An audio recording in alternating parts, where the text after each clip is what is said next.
বাবার মুখে ভালোবাসার কথা শুনে খুশি হয়ে গেল শাওন। সম্পূর্ণ জানতে হলে ভিডিওটিতে একটি লাইক করে দেখতে থাকো। গল্পের শুরুতেই দেখা যায় শুভদের বাড়ি হঠাৎ করে এসে হাজির হয়েছে শিক্ষামন্ত্রী বীরুবাবু, আর যার জন্য শুভর বাবা মা থেকে শুরু করে সবাই খুব খুশি হয়ে যায়। শ্রীপর্ণা বলে, আপনি যে এসেছেন কাকু, তার জন্য আমরা ভীষণ খুশি হয়েছি। আপনাকে কিন্তু আমাদের বাড়িতে আজকে থাকতেই হবে, খেতে হবে। শুভর মা তখন বলে, একদমই তাই দাদা, আপনি কিন্তু না খেয়ে কোনোভাবেই যাবেন না। তখনই রঞ্জিনী বলে, না না, এসব আবার খাওয়া খাইয়ের কি আছে, আমরা তো নেমন্তন্ন করতে এসেছি, নেমন্তন্ন করেই চলে যাব। তখনই বীরুবাবু বলে, দাঁড়া না দিদি, তুই কেন এরকম করছিস? আসলেই শুভর বাবা মার সাথে তো আমার আজকে থেকে সম্পর্ক না, পরিচিতিটা সেই কবের থেকে। ওনারা আমাকে এত ভালোবাসা দেন, শ্রদ্ধা করেন, আর ওনাদের বাড়িতে আমি একবেলা খেতে পারবো না? আমি যদি আজকে না খেয়ে চলে যাই তাহলে ওনাদের কতটা খারাপ লাগবে একবার ভাবতো। রঞ্জিনী বুঝতে পারে যে বীরুটা বড্ড বেশি বাড়াবাড়ি করছে, আর তার জন্য রীতিমতো বিরক্ত হতে থাকে। তখনই শুভর মা বলে, আমাদের গরিব ঘরে সাধারণই কিছু আয়োজন করেছি, তো আপনি যদি দুটো ডাল ভাত খান তাহলে আমাদের ভীষণ ভালো লাগবে। এমনটাই বলছিল, আর ঠিক সেই মুহূর্তে বীরুবাবু বলে, আপনি চিন্তা করবেন না, আপনি যা যা রান্না করেছেন সবটাই আমি আজকে খাবো। আর এটা শোনার পর শুভ খুশি হয়ে যায়, সাথে শাওনও। শাওন তখন দেখে শ্রীপর্ণা বড্ড বেশি বাড়াবাড়ি করে, তার জন্য আবার শুভর আর এদিকে শাওনের একদমই ভালো লাগে না। এর মাঝখানে রঞ্জিনী মনে মনে ভাবছে, কোথায় যে এসে পড়লাম, কেন যে আসতে গেলাম, এই সমস্ত কথাই ভাবতে থাকি।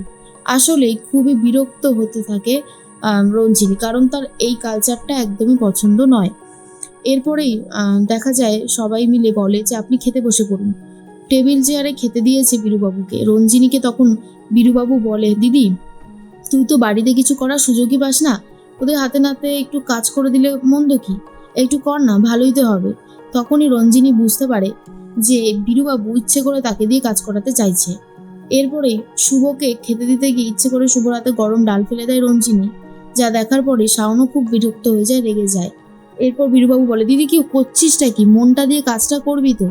সবার সামনে এভাবে বলাতে খুবই রেগে যায় রঞ্জিনী, আর ভাবে একবার সুযোগ পাই তারপরে দেখাবো কেমন লাগে।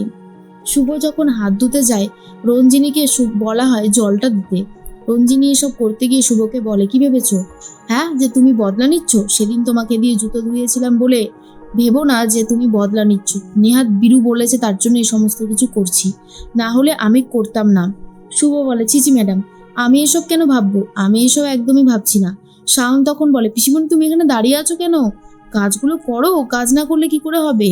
শাওনের এই বাড়াবাড়ি দেখেও খুবই রেগে যায় রঞ্জিনী, আর ভাবে বাবা আর মেয়ে দুজন মিলে একেবারে শুরু করে দিয়েছে আমাকে বিরক্ত করা, কিন্তু এটা বেশি দিন করতে দেওয়া যাবে না, যেভাবেই হোক আমাকে এর একটা প্রতিবাদ করতেই হবে। অন্যদিকে দেখা যায় শুভ ভাবতে থাকে, রঞ্জিনী ম্যাডাম যাই বলুক না কেন, এই চাকরিটা আমি ছাড়ছি না। আর এই চাকরিতে এত ভালোবাসা রয়েছে, স্যার আমাকে এত ভালোবাসা দিয়েছে, এত বেশি আমার উপর ডিপেন্ডেন্ট, আমি কোনোভাবেই এই চাকরি ছাড়বো না, এমনটাই বলছিল শুভ। অন্যদিকে ম্যাডি ফোন করে রঞ্জিনীকে আর বলে, ভালো মা, তোমরা কখন আসবে, অনেকটা সময় তো হয়ে গেছে। রঞ্জিনী বলে, আর বলিস না মন্দার, এখানে এসে জাস্ট আমি বিরক্ত হয়ে যাচ্ছি, আমার তো একদমই ভালো লাগছে না।